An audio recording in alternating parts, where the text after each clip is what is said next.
Duolingo founder and chief executive Louis von Ahn is aiming to lure children away from TikTok and Instagram with the popular language learning app's new mathematics version. The app, focused on primary school level mathematics, is due to launch next year, and the company increasingly sees its rivals as other popular free apps such as TikTok and Instagram, rather than education platforms, since all are vying for screen time attention.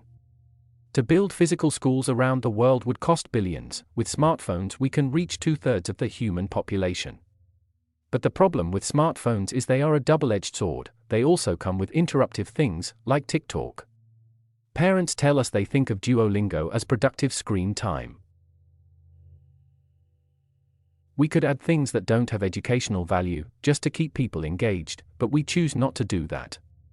Launched in 2012, Duolingo has 40 million monthly users and been downloaded 500 million times around the world, including, it has just revealed, 20 million downloads in the UK.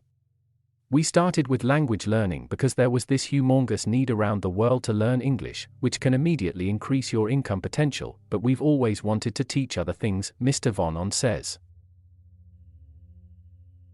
He devised the app's first Spanish course himself. As a native speaker from Guatemala. Duolingo rewards users with digital coins and winning streaks, while cartoon avatars act as teachers. But Mr. von Ahn says, many people don't realize with Duolingo that when you start a lesson, it's personalized to you.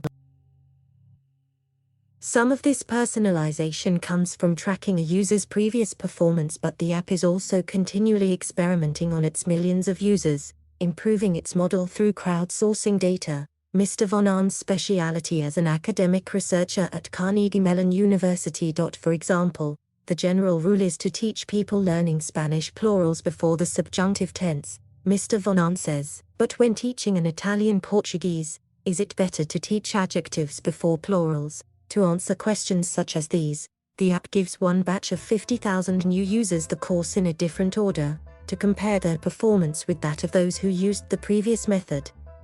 Another part of the secret sauce, Mr. von Ahn says, is we don't just give you things you are not very good at, as this would be frustrating. We keep you as engaged as possible, with exercises that we think you have about an 80% chance of getting right. The hope is this is how stands out, but it remains to be seen if it works. The translation from language to maths, however, may not be a straightforward equation, especially as the new target users will be mainly children. Mathematics has a very different learning journey to languages. Martin Hassler-Hallstedt, a psychologist who studies children's education at Uppsala University in Sweden and develops his own maths games for children, says, Duolingo is a popular platform with strong credentials, he says, but it is not scientifically proven for maths. It will be interesting to see how it captivates younger children.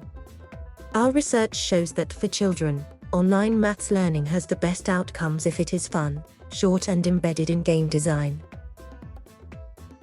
It is not enough to simply be a digital version of maths homework. China has led the way in the education technology sector, and the market is steadily growing across the developed world. In the UK, though, it is competitive, with platforms such as Mathletics and Hegetomaths already popular. They are sold directly to schools before being distributed to pupils, with the pandemic accelerating the uptake of online learning tools. Duolingo has not yet decided if it will market its maths app to schools or individuals, Mr. von Ahn says. But it plans to follow the same business model as its language app, which is free. Only 5% of users pay for a premium subscription, and 75% of the company's revenues come from this, the rest from adverts.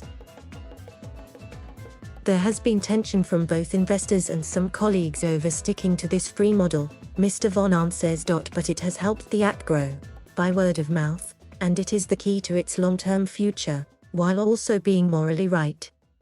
I'm from a poor country, Guatemala, and I saw the difference between those who had access to the best education and those that couldn't read and write, so I wanted to do something that will give people access to education, he says. In 2021, everyone should be able to get a high-quality education. There's decades of work left to do, but I'm dedicating my time to that.